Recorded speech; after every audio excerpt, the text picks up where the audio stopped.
Pemirsa, untuk mengetahui perkembangan perdagangan komoditas hingga sore ini, kita telah terhubung dengan Anang Gunawan, Head of Research Analyst Sentra Tambah Investor Berjangka. Selamat sore Pak Anang. Ya, selamat sore Mbak Julita. Ya, kita mau update nih bagaimana perkembangan transaksi komoditas hingga sore ini, Pak. Iya, baik. Untuk hari ini kita lihat memang dari beberapa hari kemarin agak cenderung turun.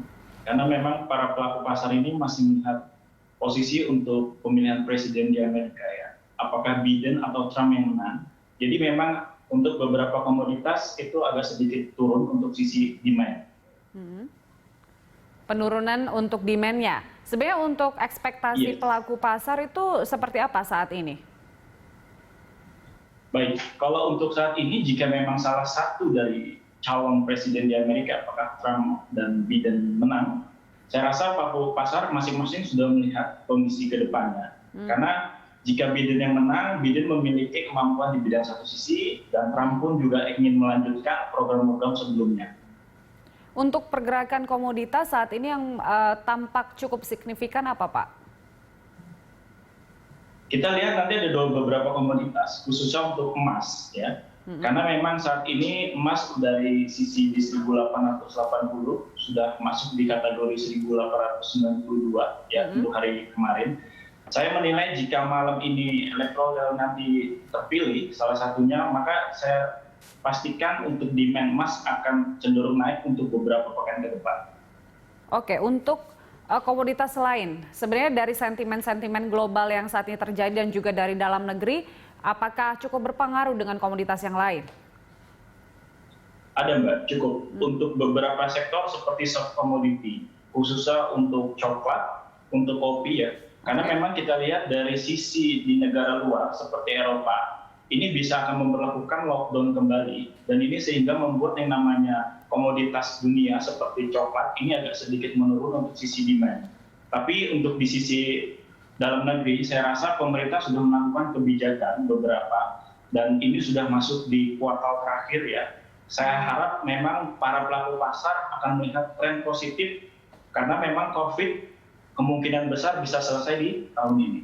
Artinya potensi-potensi penguatan terhadap komoditas seperti coklat dan kopi ini masih ada. Tapi kalau misalnya kita ngomongin emas, Anda mengatakan bahwa akan mencapai 1.900 begitu. Apakah memang ini sudah pasti? Apa mungkin penyebabnya bisa mencapai angka seperti itu, Pak Anang?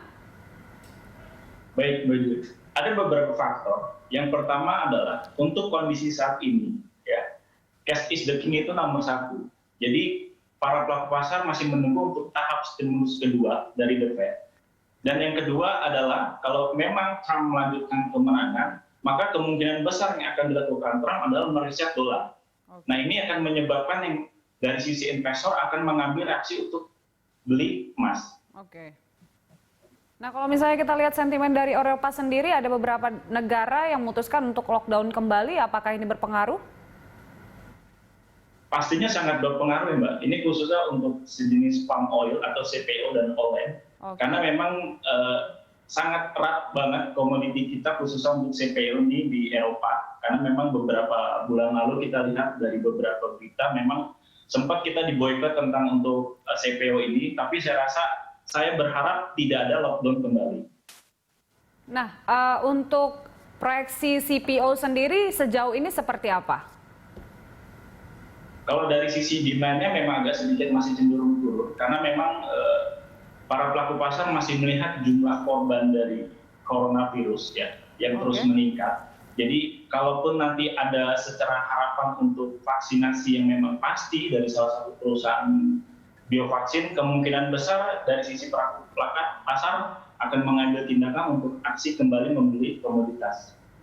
Baik, terima kasih informasinya Pak Anang untuk sore hari ini. Pemirsa, Anang Gunawan, Head of Research Analyst Sentra Tambah Investor Berjangka.